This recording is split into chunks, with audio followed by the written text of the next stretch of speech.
Hi hello ಎಲ್ಲರಿಗೂ ನಮಸ್ಕಾರ. ನಾನು ನಿಮ್ಮ ಕಾವ್ಯ. ವೆಲ್ಕಮ್ ಟು ಅಭಿವ್ಯಕ್ತಿ ಕಥಾಲೋಕ. ಮರಳಿ ಬರುವೆಯ ಕಥೆಯ 12ನೇ ಅಧ್ಯಾಯವನ್ನು ಶುರು ಮಾಡೋಣ. ಬೆಳಗ್ಗೆ ಎಂದಿನಂತೆ 5 ಗಂಟೆಗೆಲ್ಲ ಎದ್ದ ಕೃತಿ ಮುಖ ತೊಳೆದುಕೊಂಡು ಬಂದು ಓದಲು ಕುಳಿತಿದ್ದಳು. ಪುಸ್ತಕ ಹಿಡಿದು ಕುಳಿತವಳ ಮುಂದೆ ನಿನ್ನೆ ರಾತ್ರಿ ಅಭಿರಾಮ್ ವಸಿಷ್ಠ ಪ್ರಪೋಸ್ ಮಾಡಿದ ಘಟನೆಯೇ ಹಾದು ಹೋಗುತ್ತಿತ್ತು. ಕಣ್ಮುಚ್ಚಿ ಸ್ವಲ್ಪ ಸುಧಾರಿಸಿಕೊಂಡು ಆ ವಿಷಯವನ್ನು ಮರೆತು ಮತ್ತೆ ಓದಲು ಕುಳಿತರೆ ಪದೇ ಪದೇ ಅಭಿರಾಮ್ನ ಮಾತುಗಳೇ ನೆನಪಾಗುತ್ತಿದ್ದವು.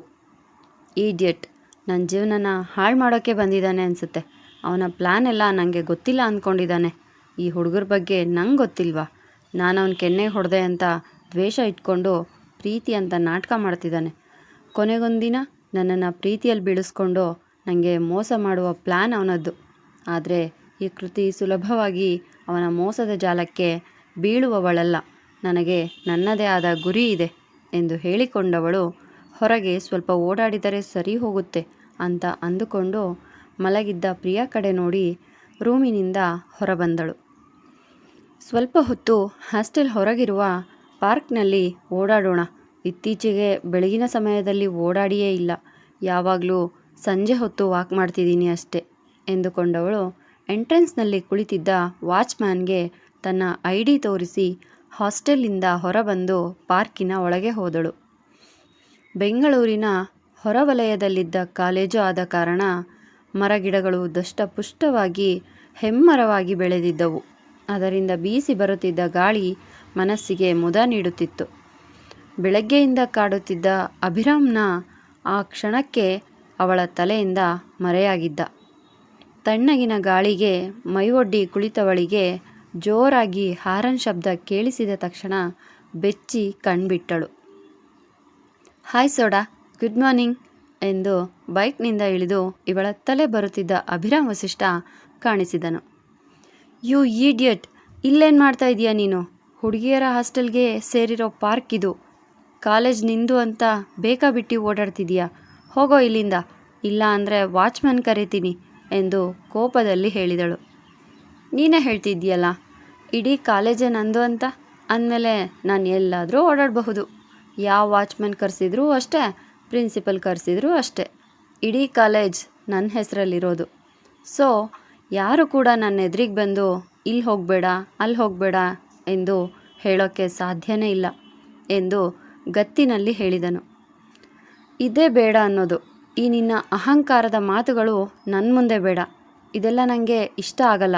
ಬಾಯಿ ಮುಚ್ಕೊಂಡು ಜಾಗ ಖಾಲಿ ಮಾಡು, ಇಲ್ಲ ಅಂದರೆ ಸರಿ ಇರಲ್ಲ ಎಂದು ಎಚ್ಚರಿಕೆ ನೀಡಿದಳು. ಬೀಡು ಸೋಡಾ, ಎಷ್ಟು ಅಂತ ಉರ್ದು ಬೀಳ್ತೀಯ? ನಮ್ಮ ಫ್ಯೂಚರ್ ಬಗ್ಗೆ ಪ್ಲ್ಯಾನ್ ಮಾಡೋಣ ಬಾ. ನೀನು ಯಾಕೆ ನನ್ನ ಲವ್ಗೆ ಒಪ್ಕೊಳ್ತಿಲ್ಲ? ಬಾ, ಪ್ರೈವೇಟಾಗಿ ಮಾತಾಡೋಣ ಎಂದು ಅವಳ ಕೈ ಹಿಡಿದು ಎಳೆದುಕೊಂಡು ಹೋದರೆ ಬಿಡಿಸಿಕೊಳ್ಳಲು ಪ್ರಯತ್ನಿಸುತ್ತಾ ಕೃತಿ ಅವನ ಹಿಂದೆಯೇ ಹೋದಳು.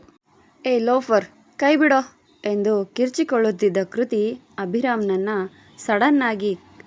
ಸಡನ್ನಾಗಿ ಕೈ ಬಿಟ್ಟ ಕಾರಣ ಕೆಳಗೆ ಬಿದ್ದಿದ್ದಳು. ಏಯ್, ಏನದು ನಿನ್ನ ಬಾಯಲ್ಲಿ ಬರೋ ಪದಗಳು? ಲೋಫರ ನಾನು? ಈಡಿಯಟ್, ಒಂದು ಹೆಣ್ಣಾಗಿ ನೀನು ಇಷ್ಟೊಂದು ಲೋಕಲ್ ಆಗಿ ನಾ ಮಾತಾಡೋದು ಎಷ್ಟು ಸರಿ ಎಂದು ಅವಳ ಸಮಕ್ಕೆ ಮಂಡಿಯೂರಿ ಕುಳಿತ ಅಭಿರಾಮ್ ವಸಿಷ್ಠ ಅವಳ ಕೆನ್ನೆ ಹಿಡಿದು ಕೇಳಿದರೆ ಕೋಪದಲ್ಲಿ ಅಕ್ಕಪಕ್ಕ ನೋಡಿದ ಕೃತಿ ಕೈಗೆ ಸಿಕ್ಕ ಕಲ್ಲೊಂದನ್ನು ಹಿಡಿದು ಅವನ ಕಡೆ ಗುರಿ ಮಾಡಿ ಎಸೆದಳು. ತಲೆಬಾಗಿಸಿ ತಪ್ಪಿಸಿಕೊಂಡ ಅಭಿರಾಮ್ ವಸಿಷ್ಠ ಕೃತಿ ಕಡೆ ಆಶ್ಚರ್ಯದಲ್ಲಿ ನೋಡಿದ್ದ. ಹೌದು ಕಣೋ, ನಾನು ಪಕ್ಕಾ ಲೋಕಲ್ಲೇ. ನೀನು ಈ ರೀತಿ ಮುಟ್ಟಿ ಮಾತಾಡ್ಸೋಕೆ ಬಂದರೆ ನಾನು ಮತ್ತಷ್ಟು ಲೋಕಲಾಗಿ ಮಾತಾಡ್ತೀನಿ. ನನ್ನನ್ನೇನು ಸತಿ ಸಾವಿತ್ರಿ ಥರ ಮೆಲ್ಲಗೆ ಮಾತಾಡೋಳು ಅಂದ್ಕೊಂಡಿದೀಯಾ? ಮಾತಾಡಿದರೆ ಪಕ್ಕ ಸಂಸ್ಕೃತನೇ ನನ್ನ ಬಾಯಲ್ಲಿ ಬರೋದು. ಮುಚ್ಕೊಂಡು ಜಾಗ ಖಾಲಿ ಮಾಡು ಎಂದು ಕೋಪದಲ್ಲಿ ಹೇಳಿದವಳು ಅಲ್ಲಿಂದ ಹೋಗಿದ್ದರೆ ಆಶ್ಚರ್ಯದಲ್ಲಿ ಬಾಯಿ ಮೇಲೆ ಕೈ ಇಟ್ಟುಕೊಂಡವನು ಪದೇ ಪದೇ ತನ್ನ ತಲೆ ಕೆಡಿಸುತ್ತಿದ್ದವಳನ್ನು ನೋಡಿ ನಗುತ್ತಾ ಅಲ್ಲಿಂದ ಹೊರ ಹೋಗಿದ್ದ. ಸೈಕಿದ್ದಾಳೆ, ಪಕ್ಕಾ ಲೂಸ್ ಕ್ಯಾರೆಕ್ಟರ್ ಇದು. ಈ ತಲೆ ಕೆಟ್ಟವನಿಗೆ ಇವಳೆ ಪಕ್ಕಾ ಜೋಡಿ. ಸ್ವಗತದಂತೆ ಬೈಕ್ ಸ್ಟಾರ್ಟ್ ಮಾಡಿ ಹೇಳಿಕೊಂಡ ಅಭಿರಾಮ್ ವಸಿಷ್ಠ ಕಾಲೇಜಿನ ಕ್ಯಾಂಪಸ್ ಒಳಗೆ ಇರುವ ತನ್ನ ಬಂಗಲೆಯತ್ತ ಹೋದರೆ ಅವನು ಹೋದದ್ದನ್ನು ಕನ್ಫರ್ಮ್ ಮಾಡಿಕೊಂಡ ಕೃತಿ ಸ್ವಲ್ಪ ಹೊತ್ತು ಪಾರ್ಕ್ನಲ್ಲಿ ಕುಳಿತು ಧ್ಯಾನ ಮಾಡಿ ಹಾಸ್ಟೆಲ್ ಒಳಗೆ ಹೋದಳು. ರೂಮಿನೊಳಗೆ ಬಂದವಳು ಟವೆಲ್ ಹಾಗೂ ಬಟ್ಟೆ ಹಿಡಿದು ವಾಶ್ರೂಮ್ ಒಳಗೆ ಹೋಗಿ ಸ್ನಾನ ಮುಗಿಸಿ ಬರುವಷ್ಟೊತ್ತಿಗೆ ಎಚ್ಚರಗೊಂಡಿದ್ದ ಪ್ರಿಯಾ ಗೆಳತಿಯನ್ನು ಕಂಡು ಮುದ್ದಾಗಿ ಗುಡ್ ಮಾರ್ನಿಂಗ್ ಹೇಳಿದಳು. ವೆರಿ ಗುಡ್ ಮಾರ್ನಿಂಗ್ ಪ್ರಿಯಾ, ಬೇಗ ಹೋಗಿ ಸ್ನಾನ ಮುಗಿಸಿ ಬಾ, ಇವತ್ತು ಲ್ಯಾಬ್ ಇದೆ, ಮರ್ತು ಹೋಗಿದ್ಯಾ ಮೇಡಮ್ ಎಂದು ನಗುತ್ತಾ ಕೇಳಿದಾಗ ತಲೆ ಮೇಲೆ ಕೈ ಹೊತ್ತ ಪ್ರಿಯಾ ಟವಲ್ ಹಾಗೂ ಬಟ್ಟೆ ಹಿಡಿದು ವಾಶ್ರೂಮ್ ಒಳಗೆ ಓಡಿದಳು. ಅಮ್ಮ, ಇವತ್ತು ನನ್ನ ಮೊದಲ ಲ್ಯಾಬ್ ಡೇ, ಮೆಡಿಕಲ್ ಸ್ಟೂಡೆಂಟ್ ನಾನು, ಲ್ಯಾಬ್ ಒಳಗೆ ಏನಿರುತ್ತೋ ಏನೋ ಅನ್ನೋ ಒಂದು ಸಣ್ಣ ಭಯವಂತೂ ಇದ್ದೇ ಇದೆ. ನೀನು ಯಾವಾಗಲೂ ನನ್ನ ಜೊತೆ ಇರ್ತೀಯ ಅಲ್ವಾ ಎಂದು ಹೇಳಿಕೊಂಡವಳು ತಿಂಡಿ ತಿಂದು ಗೆಳತಿಯೊಂದಿಗೆ ಕಾಲೇಜ್ ಕಡೆ ಹೋದಳು. ಇದೇನೆ ಕ್ಯಾಂಪಸ್ ಪೂರ್ತಿ ಖಾಲಿ ಇದೆ, ಇಷ್ಟೊತ್ತಿಗೆಲ್ಲ ಕ್ಲಾಸಸ್ ಶುರುವಾಗಿರುತ್ತಾ ಎಂದು ಕೃತಿ ಖಾಲಿಯಾಗಿದ್ದ ಕ್ಯಾಂಪಸ್ ನೋಡುತ್ತಾ ಹೇಳಿದರೆ, ಗೊತ್ತಿಲ್ಲ ಎನ್ನುವಂತೆ ತಲೆ ಆಡಿಸಿದ ಪ್ರಿಯಾ ಯಾರೋ ಕರೆದಂತಾಗಿ ಅತ್ತ ಕಡೆ ತಿರುಗಿ ನೋಡಿದರೆ ಅವಳ ಕೈ ಹಿಡಿದು ಎಳೆದುಕೊಂಡಿದ್ದರು. ನನ್ನ ಹಿಂದೆ ಬರ್ತಾ ಇದ್ದ ಪ್ರಿಯಾ ಎಲ್ಲಿ ಎಂದು ತಿರುಗಿ ನೋಡಿದ ಕೃತಿ ಮುಂದೆ ಲ್ಯಾಂಬೋರ್ಗಿನಿ ಕಾರೊಂದು ನಿಂತಿತ್ತು. ಕಣ್ಣು ಸಂಕುಚಿಸಿದ ಕೃತಿ ರೆಡ್ ಕಲರ್ ಬಲೂನ್ಗಳೆಲ್ಲ ಮೇಲೆ ಹಾರಾಡಲು ಶುರುವಾದಾಗ ಇದು ಯಾರ ಕೆಲಸ ಎಂದು ತಿಳಿದವಳು ಮುಖ ತಿರುಗಿಸಿ ಕಾಲೇಜ್ ಬಿಲ್ಡಿಂಗ್ ಕಡೆ ಹಾಕಲು ರೊಯ್ಯನೆ ಅವಳ ಮುಂದೆ ಅಡ್ಡವಾಗಿ ಕಾರ್ ತಂದು ನಿಲ್ಲಿಸಿದ ಅಭಿರಾಮ್ ವಸಿಷ್ಠ.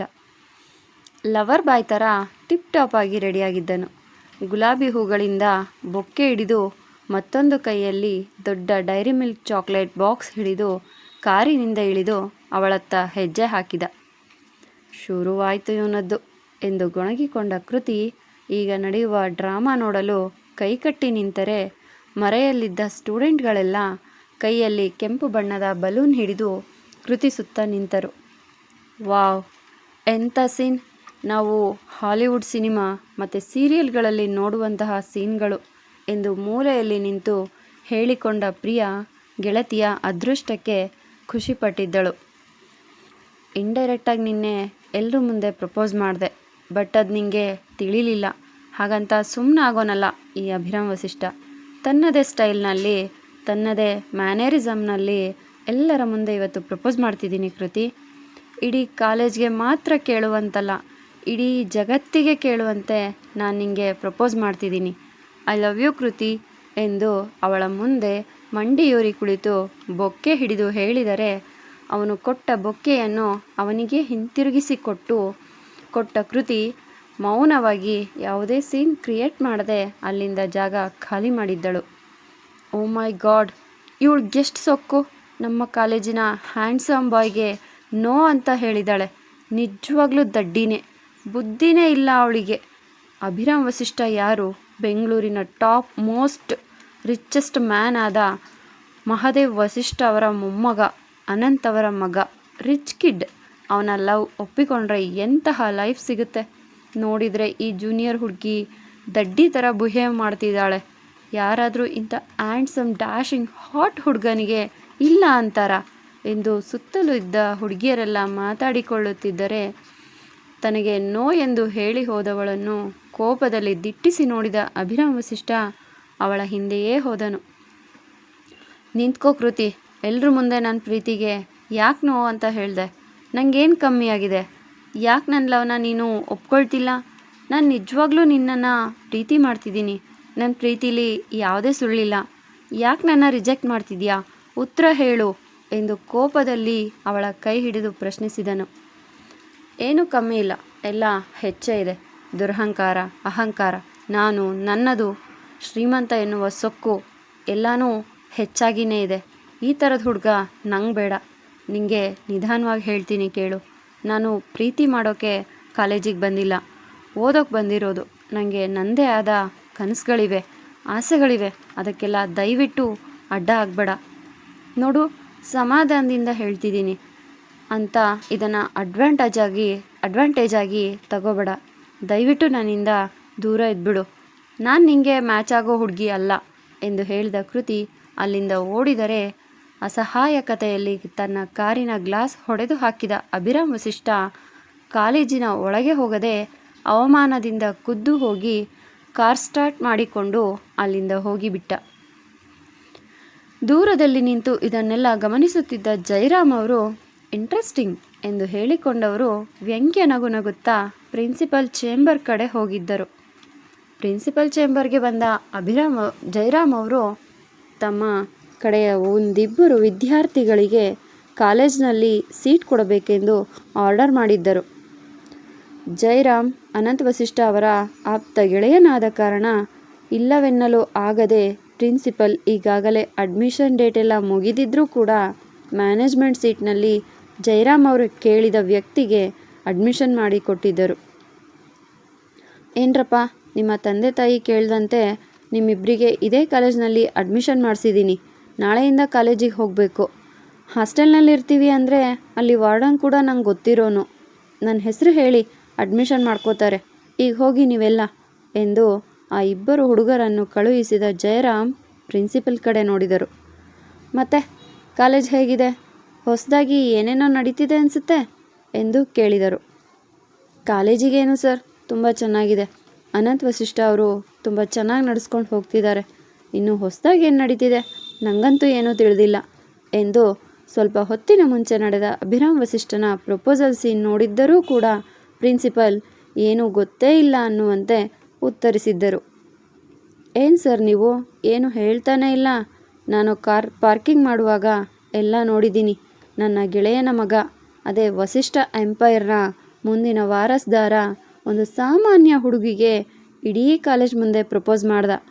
ಆ ಹುಡುಗಿ ನೋಡಿದರೆ ಇಲ್ಲ ಅಂತ ತಲೆ ಆಡಿಸಿ ಹೋಗ್ಬಿಟ್ಲು. ಇಂತಹ ದೊಡ್ಡ ವಿಷಯ ಇಟ್ಕೊಂಡು ನೀವೇನೂ ನಡೆದೇ ಇಲ್ಲ ಅನ್ನುವಂತೆ ಹೇಳ್ತಿದ್ದೀರಲ್ಲ ಎಂದು ವ್ಯಂಗ್ಯವಾಡಿದ್ದರು. ಏನೋ ವಯಸ್ಸಿನ ಹುಡುಗರು ಸರ್, ಕಾಲೇಜಿನ ಜೋಶ್ನಲ್ಲಿ ಏನೋ ಮಾಡ್ಕೊಂಡಿರ್ತಾರೆ. ಅದಕ್ಕೆಲ್ಲ ನಾವು ತಲೆ ಕೆಡಿಸ್ಕೊಳ್ಬೇಕಾ? ನನಗೆ ಟೈಮ್ ಆಗ್ತಿದೆ, ಒಂದು ಬೋರ್ಡ್ ಮೀಟಿಂಗ್ ಇತ್ತು ಎಂದು ಇನ್ನು ಇಂಡೈರೆಕ್ಟಾಗಿ ನೀನು ತೊಲಗು ಎನ್ನುವಂತೆ ಹೇಳಿದ್ದರು. ಹಾಂ, ಓಕೆ, ನಾನೇನು ಈ ವಿಷಯನ ಅನಂತ್ಗೆ ಹೇಳಲ್ಲ ಬಿಡಿ. ಹೇಳಿದರೆ ನಾಳೆ ದಿನ ಓದುವ ಹುಡುಗಿಯ ಭವಿಷ್ಯವನ್ನೇ ಹಾಳು ಮಾಡಿಬಿಡ್ತಾನೆ. ಅನಂತು ನೋಡೋಕೆ ಶಾಂತ ಮೂರ್ತಿಯಂತೆ ಕಾಣಬಹುದು, ಆದರೆ ಅವನೊಳಗಿರುವ ರಾಕ್ಷಸ ನಮಗೆ ಮತ್ತು ನಿಮಗೆ ತಾನೇ ತಿಳಿದಿರೋದು. ಒಮ್ಮೆ ಅಭಿರಾಮ್ ವಸಿಷ್ಠನ ಜೊತೆ ನೀವು ಮಾತನಾಡಿ. ಆ ಹುಡುಗಿ ಒಪ್ಕೊಳ್ಳೋದೆ ಒಳ್ಳೆಯ ಕೆಲಸ ಮಾಡಿದ್ಲು. ಇಲ್ಲ ಒಪ್ಪಿಕೊಂಡಿದ್ರೆ ಪಾಪ ಆ ಹುಡುಗಿಯ ಭವಿಷ್ಯ ಎಂದು ವ್ಯಂಗ್ಯವಾಗಿ ಹೇಳಿದ ಜಯರಾಮ್ ಅಲ್ಲಿಂದ ಎದ್ದು ಹೋದರೆ ತಲೆ ಹಿಡಿದುಕೊಂಡು ಕೂತ ಪ್ರಿನ್ಸಿಪಲ್ ಮನದಲ್ಲಿ ಕೃತಿ ಹಾಗೂ ಅಭಿರಾಮ್ ಹಾದು ಹೋಗಿದ್ದರು. ಇದು ಎಲ್ಲಿಗೆ ಹೋಗಿ ತಲುಪುತ್ತೋ ಏನೋ. ನೋಡ್ತಿದ್ರೆ ಸ್ವರ್ಗದಲ್ಲಿ ನಿಶ್ಚಯವಾಗಿರುವ ಜೋಡಿಯಂತೆ ಇದ್ದಾರೆ. ಆದರೆ ಆ ಹುಡುಗಿ ಕೃತಿ ಪ್ರೀತಿಗೆ ಒಪ್ಪದೇ ಇರೋದು ಒಳ್ಳೆಯದೇ ಆಯಿತು. ಒಪ್ಪಿದ್ರೆ ಅವಳೊಂದು ವಿಷಜಂತುಗಳ ಕುಟುಂಬಕ್ಕೆ ಹೋಗಬೇಕಾಗತ್ತೆ. ಅಭಿಗೂ ಕೂಡ ಏನೂ ತಿಳಿದಿಲ್ಲ. ಮುಂದೆ ಹೇಗೋ ಏನೋ ಅಂದುಕೊಂಡ ಪ್ರಿನ್ಸಿಪಲ್ ಮೀಟಿಂಗ್ ಇದ್ದ ಕಾರಣ ಅವರು ಹೊರ ಹೋಗಿದ್ದರು. ಲ್ಯಾಬ್ ಒಳಗೆ ಕೂತಿದ್ದವಳು ಗಾಢವಾದ ಯೋಚನೆಯಲ್ಲಿದ್ದರೆ ಅವಳ ಹಿಂದೆಯೇ ಬಂದಿದ್ದ ಪ್ರಿಯಾ ಗೆಳತಿಯ ಮುಂದೆ ಕೈಕಟ್ಟಿ ನಿಂತಳು. ಯಾಕೆ ಕೃತಿ ಅವನ ಪ್ರೀತಿನ ರಿಜೆಕ್ಟ್ ಮಾಡಿದೆ? ಅಟ್ಲೀಸ್ಟ್ ಎಲ್ಲರ ಮುಂದೆ ಒಪ್ಕೊಂಡು ಅವನೊಬ್ಬನೇ ಇದ್ದಾಗ ನಿಂಗೆ ಅವನ ಇಷ್ಟ ಇಲ್ಲ ಅಂತ ಹೇಳಬಹುದಿತ್ತಲ್ವಾ? ಇಡೀ ಕಾಲೇಜ್ ಮುಂದೆ ಈ ರೀತಿ ರಿಜೆಕ್ಟ್ ಮಾಡಿದ್ಯಲ್ಲ, ಯಾಕೆ ಈ ರೀತಿ ನಡ್ಕೊಳ್ತಿದ್ಯಾ? ಬೋರ್ಡಿಂಗ್ ಸ್ಕೂಲ್ನಲ್ಲಿ ನಿನಗೆ ಪ್ರಪೋಸ್ ಮಾಡಲು ಬಂದ ಎಲ್ಲರ ಜೊತೆ ಮೊದಲಿಂದ ಇದೇ ರೀತಿ ನಡ್ಕೊಳ್ತಿದ್ದೆ ಅಂತ ಗೊತ್ತು. ಆದರೆ ಅಭಿ ಜೊತೆ ಯಾಕೆ ನೀನು ಮತ್ತಷ್ಟು ರೂಡಾಗಿ ಬಿಹೇವ್ ಮಾಡ್ತಾ ಇದೀಯಾ ಎಂದು ಪ್ರಿಯಾ ಕೋಪದಲ್ಲಿ ಕೇಳಿದಳು. Are you mad? ಎಲ್ಲರ ಮುಂದೆ ಒಪ್ಕೊಂಡು ಅವನೊಬ್ಬನೇ ಇದ್ದಾಗ ಕರೆದು ನೀನು ನಂಗೆ ಇಷ್ಟ ಇಲ್ಲ ಅಂತ ಹೇಳೋಕ್ಕೆ ನನ್ನನ್ನೇನೋ ಬೇರೆ ಹುಡುಗಿರ ಥರ ಅಂದ್ಕೊಂಡಿದ್ಯಾ? So cheap. ನಿಂಗೆ ಯಾಕೆ ನನ್ನ ಮಾತು ಅರ್ಥ ಆಗ್ತಾ ಇಲ್ಲ? ಯಾಕೆ ನೀನು ಅಭಿರಾಮ್ನ ಲವ್ ಎನ್ನುವ ನಾಟಕನ ಸೀರಿಯಸ್ ಆಗಿ ತಗೋತಿದ್ಯಾ? ನಾನು ಕಾಲೇಜ್ಗೆ ಓದೋಕ್ಕೆ ಬಂದಿರೋದು ಅಂತ ನಿಂಗೂ ಗೊತ್ತು ತಾನೆ. ನಾಳೆ ಯಾರೋ ಒಬ್ಬ ರೋಡ್ ರೋಮಿಯೋ ನಿಂಗೆ ಬಂದು ಪ್ರಪೋಸ್ ಮಾಡಿದ್ರೆ ಒಪ್ಕೊಳ್ತೀಯಾ? ಇಲ್ಲ ಅಲ್ವಾ? ಓದುವ ಸಮಯದಲ್ಲಿ ಪ್ರೀತಿ ಮಾಡಿದ್ರೆ ಎಷ್ಟು ತೊಂದರೆ ಆಗುತ್ತೆ ಅಂತ ಗೊತ್ತಾ ನಿಂಗೆ? ಇಡೀ ದಿನ ಅವ್ರ ಜೊತೆ ಮಾತಾಡಬೇಕು. ಅವ್ರು ಕರೆದಾಗಲೆಲ್ಲ ಅವ್ರ ಜೊತೆ ಹೋಗಿ ಸುತ್ತಾಡಬೇಕು. ಸುತ್ತಾಡಿದ ಮೇಲೆ ಇನ್ನೇನು, ಪ್ರೀತಿ ಮಾಡ್ತಿದ್ದೀವಿ ಅಂದಮೇಲೆ ಮುಂದುವರಿತೀವಿ. ಅಕಸ್ಮಾತ್ ಓದಿನ ನಡುವೆ ತಪ್ಪು ಹೆಜ್ಜೆ ಹಾಕಿದರೆ ಕಷ್ಟ ಅನುಭವಿಸೋದು ನಾವು, ಅವನಲ್ಲ. ಏನಪ್ಪ ಈ ಕೃತಿ ಒಂದು ಪ್ರಪೋಸಲ್ ಸೀನ್ ಒಪ್ಕೊಳ್ಳೋಕ್ಕೆ ಇಷ್ಟೊಂದು ದೊಡ್ಡ ಕಥೆ ಕಟ್ತಿದ್ದಾಳೆ ಅಂತ ಈಗ ಇದು ಸಣ್ಣದಾಗಿ ಕಾಣಬಹುದು, ಮುಂದೆ ಹೋದಾಗ ತುಂಬ ದೊಡ್ಡದಾಗುತ್ತೆ. ಈಗ ಈ ಪ್ರೀತಿ ಪ್ರೇಮ ಈ ವಿಷಯನೆಲ್ಲ ಬಿಟ್ಟು ಬಂದು ಕುತ್ಕೋಬಾ. ಇನ್ನೇನು ಲೆಕ್ಚರ್ ಬರೋ ಟೈಮ್ ಆಯಿತು. ಎಂದು ಸಹಜವಾಗಿ ಹೇಳಿದಾಗ ಗೆಳತಿಯ ಮಾತನ್ನು ಅರ್ಥ ಮಾಡಿಕೊಂಡ ಪ್ರಿಯಾ ಹೆಚ್ಚಾಗಿ ಅವಳನ್ನು ಕಾಡದೆ ಅವಳ ಪಾಡಿಗೆ ಅವಳನ್ನು ಬಿಟ್ಟು ಕುಳಿತಳು. ಅಭಿರಾಮ್ ವಸಿಷ್ಠನ ಪ್ರಪೋಸಲ್ ಸೀನ್ ನೋಡಿದ್ದ ಅವಳ ಕ್ಲಾಸ್ಮೇಟ್ಸ್ ಕೃತಿಯನ್ನೇ ದುರುಗುಟ್ಟಿ ನೋಡುತ್ತಾ ಒಳಗೆ ಬಂದಿದ್ದರು. ಕಾಲೇಜಿನ ಲೆಕ್ಚರ್ ಸಹ ಇದನ್ನು ಕಂಡಿದ್ದ ಕಾರಣ ಕೃತಿ ಕಡೆ ಆಶ್ಚರ್ಯದಲ್ಲಿ ನೋಡುತ್ತಲೇ ಅಂದಿನ ಲ್ಯಾಬ್ ಮುಗಿಸಿಕೊಟ್ಟಿದ್ದರು. ಪ್ರಿಯಾ, ಹಾಸ್ಟೆಲ್ಗೆ ಹೋಗೋದು ಬೇಡ, ಹೇಗಿದ್ರೂ ಬೆಳಗ್ಗೆನೇ ಬಾಕ್ಸ್ ತಂದಿದ್ವಲ್ಲ, ಇದನ್ನೇ ತಿಂದು ಕ್ಯಾಂಟೀನಲ್ಲೊಂದು ಕಾಫಿ ಕುಡಿಯೋಣ. ಬೆಳಗ್ಗೆಯಿಂದ ತಲೆ ನೋಯ್ತಿದೆ. ಆ ಲೆಕ್ಚರ್ ಬಾಡಿ ಪಾರ್ಟ್ನೆಲ್ಲ ತೋರಿಸುತ್ತಾ ಕೊರೆದು ತಲೆ ಕೆಡಿಸ್ಬಿಟ್ರು ಎಂದು ಕೃತಿ ಹೇಳಿದಾಗ ಸರಿ ಎಂದು ತಲೆ ಆಡಿಸಿದ ಪ್ರಿಯಾ ಅವಳೊಂದಿಗೆ ಕ್ಯಾಂಟೀನ್ ಕಡೆ ಹೋದಳು. ದಾರಿ ಮಧ್ಯದಲ್ಲಿ ಸಿಗುತ್ತಿದ್ದ ಕಾಲೇಜಿನ ವಿದ್ಯಾರ್ಥಿಗಳೆಲ್ಲ ಕೃತಿ ಕಡೆ ಆಶ್ಚರ್ಯದಲ್ಲಿ ನೋಡುತ್ತಿದ್ದರು. ಅವರೆಲ್ಲರ ನೋಟಕ್ಕೆ ಕ್ಯಾರೇ ಎನ್ನದವಳು ಕಾಫಿ ಆರ್ಡರ್ ಮಾಡಿ ಬಂದು ಕೂತಿದ್ದಳು. ಮುಂದುವರೆಯುವುದು. ನಿಮ್ಮ ಅನಿಸಿಕೆ ಅಭಿಪ್ರಾಯಗಳನ್ನು ಕಮೆಂಟ್ ಮೂಲಕ ತಿಳಿಸಿ. ಧನ್ಯವಾದಗಳು.